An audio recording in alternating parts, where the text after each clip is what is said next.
নমস্কার। আজ ৭৭তম প্রজাতন্ত্র দিবস এবং এই প্রজাতন্ত্র দিবসে সকলকে জানাই আন্তরিক প্রীতি। আজ ২৬ তারিখ জানুয়ারি প্রজাতন্ত্র দিবস কেন পালন করা হয়, এর পিছনে কি কারণ আছে বা এর পিছনে কি কি ঐতিহাসিক কারণ আছে বা কি পলিটিক্যাল কারণ পাই আছে, আপনাদের সামনে কয়েকটা ফ্যাক্ট আমি ধরবো বা ফ্যাক্ট আলোচনা করব, যেগুলো খুব ইন্টারেস্টিং এবং ইতিহাসের কয়েকটা জিনিস সম্পর্কে আপনাদের পুরোপুরি চিন্তাধারায় পাল্টে দেবে।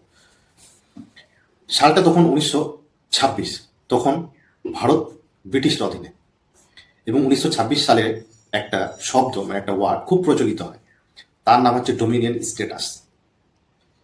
কি এই ডোমিনিয়ন স্ট্যাটাস? আমি এই ডোমিনিয়ন স্ট্যাটাসটা কি আমি একটু পরেই বলছি। এবং ১৯২৮ সালে নেহেরু রিপোর্ট পেশ করা হয় মতিলাল নেহেরুর দ্বারা। এই মতিলাল নেহেরুকে, ইনি হচ্ছে ভারতের প্রধানমন্ত্রী জওহরলাল নেহেরুর পিতা।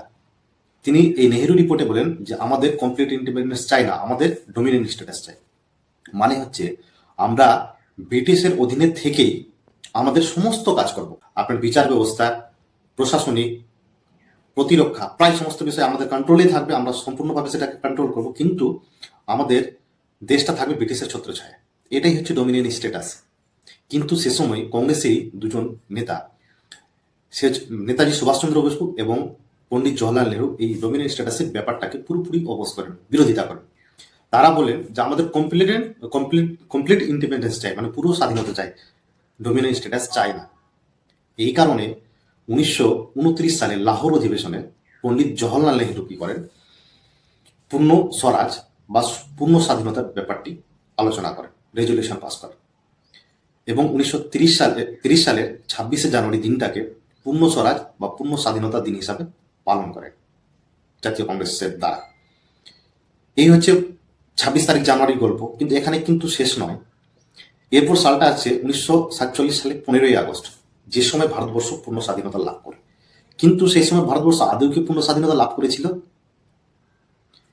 এক পক্ষের মত হচ্ছে হ্যাঁ, কিন্তু কিছু কিছু সে সময়কারী নিউজ পেপার, যেমন দ্য স্টেটসম্যানের মতো পেপারগুলো, কিন্তু তাদের হেডলাইনেই লিখে দেয় যে টু ডোমিনিয়ন্স আর ক্রিয়েট, মানে দুটো ডোমিনিয়ন স্ট্যাটাস তৈরি করে দেয়, একটা হচ্ছে ভারত, একটা হচ্ছে পাকিস্তান। ১৯৪৭ সালে ১৫ই আগস্ট। এবং সে সময় সম্পূর্ণ আইন কানুন ব্রিটিশ মোতাবেক চলে, মানে ১৯৩৫ সালের ভারত শাসন আইন অনুযায়ী কিন্তু স্বাধীনতার পর নিয়ম কানুনগুলো চলে। এবং ১৯৫০ সালের ২৬শে জানুয়ারি, মানে যেদিন সংবিধান কার্যকর হয়, সেদিন থেকে দেশে পূর্ণ স্বাধীনতা, মানে নিজস্ব সংবিধান থেকে কাজগুলো করা হয়। কারণ যে সময় ভারত স্বাধীন হয় ১৯৪৭ সালে, সে সময় কিন্তু ভারতবর্ষের নিজস্ব কোনো সংবিধান ছিল না। কারণ ১৯৪৬ সালে সংবিধান লেখা শুরু হয় ডিসেম্বর মাসের শেষের দিকে, এবং সেটা কমপ্লিট হয় ১৯৪৯ সালে ২৬শে নভেম্বর, এবং কার্যকারী হয় ১৯৫০ সালে ২৬শে জানুয়ারি। এবং যেহেতু পূর্ণ স্বরাজ ১৯৩০ সালে ২৬শে জানুয়ারি জাতীয় কংগ্রেসের দ্বারা পালন করা হয়েছিল, এই কারণে ২৬শে জানুয়ারি ১৯৫০ সালটাকে প্রজাতন্ত্র দিবস হিসাবে পালন করা হয়, এবং এই দিন ভারতের সংবিধান কার্যকর হয়। Thank you. আশা করি ভালো লেগে হবে, পাশে থাকবেন। Thank you.